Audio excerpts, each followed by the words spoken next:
superviser un réseau, c'est anticiper sur les pannes d'un côté et de l'autre côté, apporter des solutions aux pannes lorsque les ordinateurs, les imprimantes, les serveurs de stockage, les firewalls, les switches, les routeurs tombent malades, en d'autres termes. Alors, lorsqu'on a interconnecté plusieurs ordinateurs, plusieurs switches, plusieurs routeurs, c'est une chose. Et de pouvoir maintenir ou alors garantir leur fonctionnement, c'est une autre chose. Et pour s'assurer du bon fonctionnement d'un équipement ou alors d'un ensemble d'équipements que constitue le parc informatique d'une entreprise, l'opération repose ou alors l'opération voulue, c'est la supervision. La solution recommandée, c'est la surveillance réseau. La tâche à laquelle on s'oriente, c'est celle du monitoring réseau. Interconnecter les équipements, c'est une chose, mais pouvoir garantir leur bonne santé, c'est une autre chose. Alors, il serait donc incompréhensible de savoir ou alors d'apercevoir une entreprise qui a un réseau qui n'est pas surveillé. Avec quoi supervise-t-on un réseau dans ce cas? Avec quoi supervise-t-on un réseau qui a déjà été créé, un réseau existant? Avec quoi le supervise-t-on?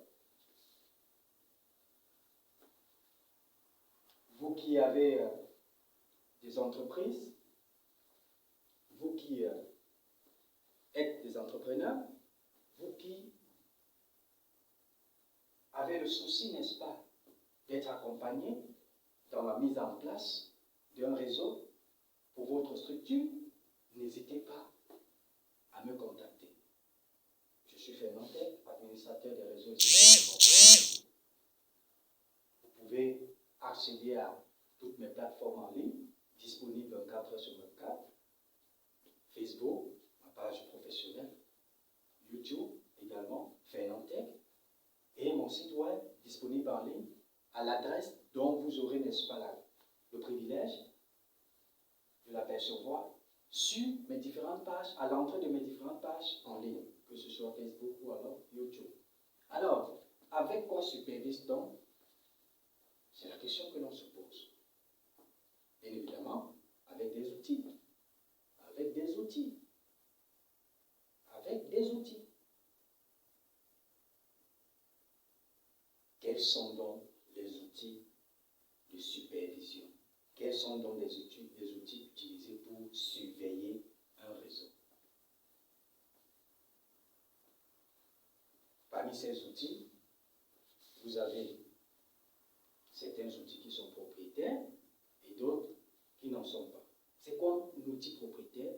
C'est tout logiciel ou alors toute application que vous pouvez ou alors vous pouvez obtenir par le biais d'une licence, d'où le nom de propriétaire. Et c'est quoi donc un logiciel gratuit ou alors open source? C'est tout logiciel que vous pouvez obtenir tout simplement par simple téléchargement sur Internet. Mais alors, tout ce qui est gratuit finit toujours par coûter très cher.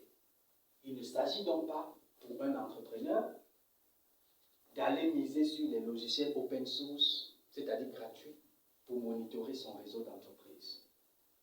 C'est une façon de s'exposer volontairement. Raison pour laquelle les logiciels dits propriétaires qui s'obtiennent, n'est-ce pas, via des licences, sont la bienvenue, n'est-ce pas, ou alors les bienvenus vis-à-vis de la supervision d'un réseau d'entreprise qui a soif, n'est-ce pas, d'accroître. Cette entreprise-là qui a soif d'aller plus loin, de rester compétitive à travers le monde. Cette entreprise-là qui est jalouse de son nom, de sa pérennité. Et cette entreprise-là qui veut aller aussi vite que le temps. Pourquoi supervise-t-on? On supervise pour garantir la très haute disponibilité des applications. Ça peut être des applications métiers, c'est-à-dire l'ensemble des outils qui vous permettent d'accroître ou alors de réaliser les différents services rendus à vos usagers ou alors à tout autre utilisateur de votre entreprise. On supervise pourquoi? Pour veiller sur l'état de santé de chaque équipement. Ne soyez pas surpris que, après avoir implanté un réseau, si vous ne le surveillez pas, qu'un matin, les employés ne puissent pas travailler. Tout simplement parce qu'une panne qui pourrait être anticipée hier ne l'a pas été. Tout simplement parce que la supervision n'a pas été faite. Vous pouvez donc estimer en termes de perte ce que l'entreprise pourra, n'est-ce pas, endosser. Pourquoi supervise-t-on? Pour apporter des solutions rapides, pour la plupart du temps, à l'ensemble des équipements. C'est-à-dire, il n'y a pas de sécurité à 100%. Mais alors, lorsqu'on a supervisé un réseau, lorsqu'on supervise son réseau, on est à même à mesure d'aligner des solutions devant permettre de résoudre des éventuelles pannes. Lorsque c'est tombé, on prend la solution, on dépose